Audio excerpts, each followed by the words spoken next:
परम श्रद्धास्पद परम पूज्य आचार्य प्रवर के चरणों में अभिवंदना। आदरास्पद मुख्य मुनि प्रवर साध्वी वर्या जी, साधु साध्वी वृंद, उपस्थित धर्म परिवार। भारतीय दर्शन में दो धाराएं प्रचलित रही है, ज्ञानवादी धारा और क्रियावादी धारा।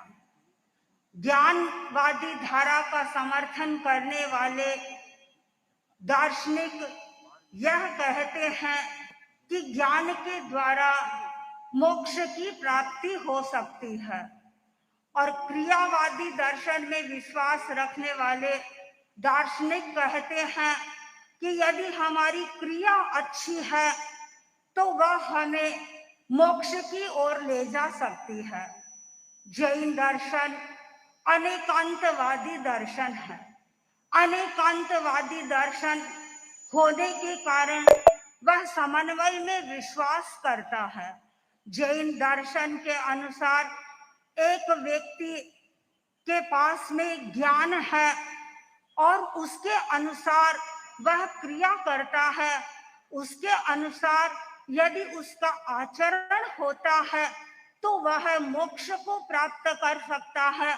वह व्यक्ति सब दुखों से छुटकारा प्राप्त कर सकता है। आचार्य भद्रबाहु निरुक्तिकार हुए हैं और उनके सामने एक जिज्ञासा प्रस्तुत हुई कि ज्ञान का सार क्या है। उन्होंने बहुत संक्षिप्त में उत्तर दे दिया, नानस्य सार माया रो। ज्ञान का सार है वह है आचार। एक व्यक्ति ज्ञान करता है किंतु उसके अनुरूप यदि आचरण नहीं करता है, क्रिया नहीं करता है, तो वह अपने लक्ष्य को प्राप्त नहीं कर सकता है। एक व्यक्ति को दिल्ली जाना है, रास्ता तो उसने जान लिया कि मुझे दिल्ली जाना है, किंतु कैसे जाना है वह नहीं जान पा रहा है और न ही अपने पैरों से उस दिशा में चल रहा है। नहीं चलने के कारण कैसे वह मंजिल तक पहुंच पाएगा। नहीं चलने से वह मंजिल तक नहीं पहुंचेगा। मंजिल तक वही व्यक्ति पहुंचेगा जो चलेगा तो मंजिल तक पहुंच पाएगा।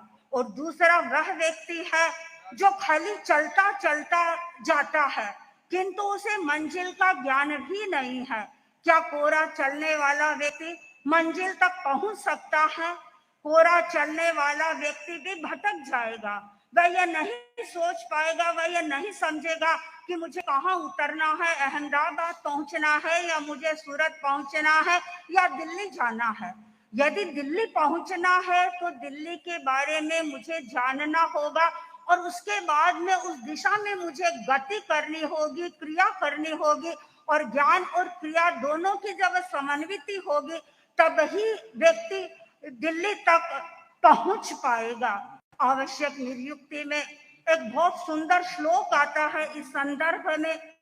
हयं नाणं किया हीणं हया अन्नान ओ किया पासंतो पंगुलो दद्धो धावमानो ये अंधो। यानी एक व्यक्ति है जो आचार से शून्य है, केवल उसके पास ज्ञान है तो वह पंगु है। और दूसरा व्यक्ति जो ज्ञान से शून्य है और केवल उसके पास में आचार है तो वह अंधा है। और आगे उदाहरण दे दिया कि पंगु व्यक्ति है, वह चल नहीं सकता है और नहीं चलने के कारण वह आग में जल जाता है।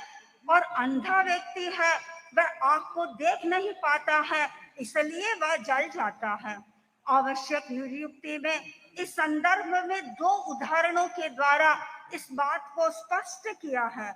वहां बताया गया है एक महानगर था और उस महानगर में आग लग गई।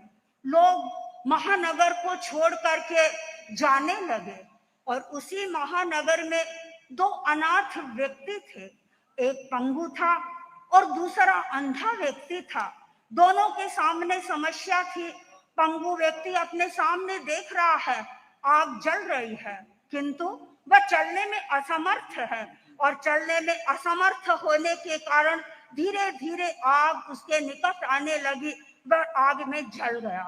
और अंधा व्यक्ति चलने में तो समर्थ है, किंतु आग उसे दिखाई नहीं दे रही है, और दिखाई न देने के कारण वह भी आग की चपेट में आ गया और वहां उसकी मृत्यु हो गई। दूसरा उदाहरण आवश्यक नियुक्ति में दिया गया है कि एक बार जंगल में अचानक आग लग गई, और आग लगने के कारण जंगल में जो रहने वाले लोग थे वे वहां से भागने लगे, अपना बचाव करने लगे। और उसी जंगल में दो अनाथ बच्चे थे, बड़े दो अनाथ व्यक्ति थे, एक पंगु था और एक अंधा था। पंगु देख रहा था कि सामने आग जल रही है, पर वह हेल्पलेस था, वह चल नहीं सकता था, क्या करे। और अंधा भाग रहा था आग की ओर। पंगु ने कहा, अरे तुम कहाँ जा रहे हो? उसने कहा कि आग से जल रहा हूं, आग से बचने के लिए भाग रहा हूं। पंगु ने कहा, देखो तुम रुको या ठहर जाओ, अब बात करें आपस में। पंगु ने अंधे को कहा, देखो आग सामने आ रही है, मैं चलने में असमर्थ हूँ, मैं चल नहीं सकता हूँ, किंतु मेरे पास आंखें हैं, मैं देख सकता हूँ, और तुम अंधे हो, तुम्हें दिखाई नहीं देता है, और इसलिए अच्छा होगा कि तुम मुझे अपने कंधे पर बिठा लो। तुम मुझे अपने कंधे पर बिठा लोगे तो मैं तुम्हें रास्ता बताता चलूंगा, रास्ते में आने वाले हमारी जो विघ्न बाधाएं हैं उससे तुम्हें मैं परिचित कराता जाऊंगा, और तुम्हें उस मार्ग से बचाता रहूंगा। यदि सर्प आएगा तो सर्प से तुम्हें बचा दूंगा, और कोई प्रकार का कांटे आएंगे तो कांटों से तुमको बचा दूंगा, किसी प्रकार की विपदा आएगी तो हम आपस में बच जाएंगे। अंधे ने उस प्रस्ताव को स्वीकार कर लिया। पंगु ने अपने कंधे पर अंधे को बिठा लिया। अंधे ने पंगु को अपने कंधे पर बिठा लिया और दोनों चलने लगे, और पंगु उसे मार्ग बताता गया। अंधा जैसे जैसे बता रहे हैं वह उसके अनुसार आगे बढ़ रहा है, और थोड़ी ही देर में उन्होंने जंगल को पार कर दिया और वे नगर में पहुंच गए। अंधा व्यक्ति था, उसके पास में पैर थे, और पंगु व्यक्ति के पास में आंखें थी। पैर और आंखों का योग मिला और दोनों अपने लक्ष्य तक पहुंच गए। ठीक इसी प्रकार यदि एक व्यक्ति के पास में यदि ज्ञान है और उसके साथ में यदि आचार है तो वे अपने डेस्टिनेशन तक पहुंच सकते हैं। लेकिन यदि कोरा ज्ञान है और कोरा आचार है तो वे कभी भी अपने लक्ष्य तक नहीं पहुंच पाएंगे। हम शरीर शास्त्रीय दृष्टि से भी चिंतन करें, हमारे शरीर में मोटर नर्वस सिस्टम है, सेंसरी नर्वस सिस्टम है, और नर्वस सिस्टम का एक है हमारा ब्रेन। ब्रेन के पास में जब सेंसरी नर्वस सिस्टम में सूचना जाती है कि पैर में कांटा चुभ गया है, और जैसे ही मस्तिष्क को इस बात का पता चलता है, मस्तिष्क मोटर नर्वस सिस्टम को ऑर्डर देता है कि तुम ये कार्य करो। यानी मस्तिष्क में भी ज्ञान होता है और उसके बाद में उसके आदेश के अनुसार क्रिया का भी कार्य होता है, और ज्ञान और क्रिया का जब योग मिलता है तो कांटा निकल जाता है। ठीक इसी प्रकार ज्ञान और आचार का जब योग मिलता है तो व्यक्ति अपने जीवन में सफलता को प्राप्त कर सकता है। कोई व्यक्ति ये सोचे कि मेरे पास में तो ज्ञान है, मुझे आचार की क्या जरूरत है, नहीं, यह है उसका जो चिंतन है वो भूल भरा चिंतन है।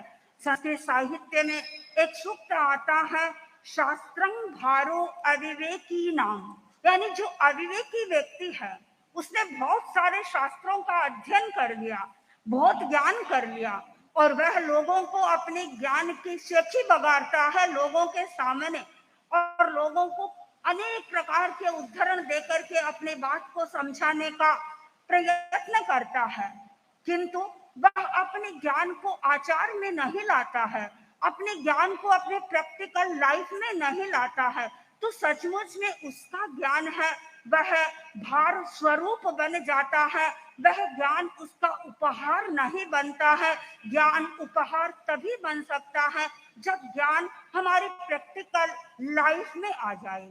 प्रश्न है, ज्ञान और आचार की दूरी को हम कैसे मिटाएं? कैसे हमारा ज्ञान आचार बने, हमारी प्रैक्टिकल लाइफ में आए?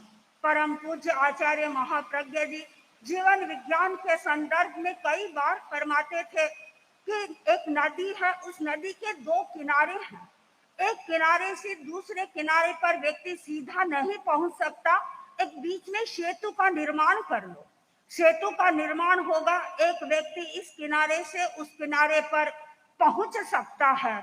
ठीक इसी प्रकार ज्ञान और आचार के बीच एक सेतु का निर्माण करो। परम पूज्य आचार्य वर ने भी अभी कुछ दिनों पहले रास्ते में जब विहार कर रहे थे, एक दिन प्रवचन में फरमाया था कि ज्ञान और आचार के बीच में एक सेतु का निर्माण कर लो और वह संस्कार की सेतु होगी। संस्कार के बीच में जब सेतु बन जाएगी और वह संस्कार है वह अनुप्रेक्षा के द्वारा पुष्ट होगा, उस संस्कार से हम अपने आप को भावित करेंगे तो वो हमारा ज्ञान संस्कार बन जाएगा और संस्कार बन करके वह अपने हमारे आचार में आ जाएगा। यानी कि उस ज्ञान को हम अपने दैनिक जीवन में डे टू डे लाइफ में हम उसको अपना सकते हैं। और जब हमारा ज्ञान व्यवहारिक जीवन में आता है तो उस ज्ञान की उपयोगिता बढ़ जाती है।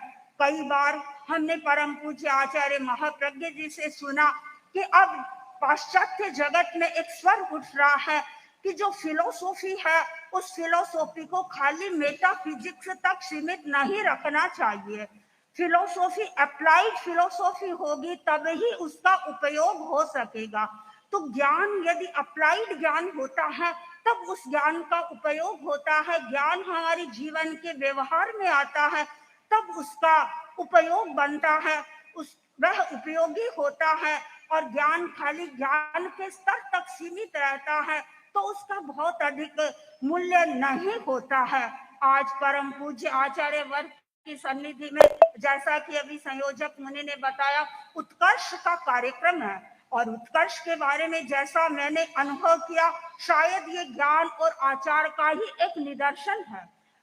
इस ज्ञान का निदर्शन इसलिए है कि इस क्रम में जैसा कि मैंने अध्ययन किया, पढ़ा, सुना, जाना, इसमें हमारे श्रावक श्राविकाओं को ज्ञान चेतना को विकसित करने का एक अवसर दिया है। यानी भिक्षु विचार दर्शन जैसे गहन ग्रंथ का स्वाध्याय हमारे श्रावक श्राविकाओं ने किया है। जैन सिद्धांत दीपिका का अध्ययन किया है, अनुरत प्रेक्षा ध्यान और जीवन विज्ञान को समझने का प्रयत्न किया है। तो दूसरी ओर प्रैक्टिकल लाइफ में धर्म कैसे आए इस दृष्टि से भी इस उत्कर्ष के संदर्भ में विचार किया गया है। हमारे अनेक भाइयों को प्रतिमा स्वीकार करवाई है। 3 प्रतिमाएं प्रैक्टिकल रूप से कैसे वे अपने लाइफ में उसे अपना 12 व्रतधारी श्रावकों को तैयार किया है। सुमंगल साधना के लिए साधकों को तैयार किया गया है। ज्ञान और आचार का यह जो निदर्शन है वह सचमुच में महत्वपूर्ण है। मैं यही मंगल कामना करती हूँ कि ज्ञान आचार का यह जो समन्वय है यह हमारे धर्म संघ में बढ़ता रहे और हम परम पूज्य आचार्य वर्ग की सन्निधि में इस प्रकार की साधना करते रहे जिससे हमारा ज्ञान भी तेजस्वी बने और ज्ञान की तेजस्विता के साथ साथ में हमारे आचार की समृद्धि भी बने, जिससे हमारा व्यक्तित्व तेजस्वी बनेगा, जिससे हमारा व्यक्तित्व आकर्षक बनेगा। ओम अर्थ।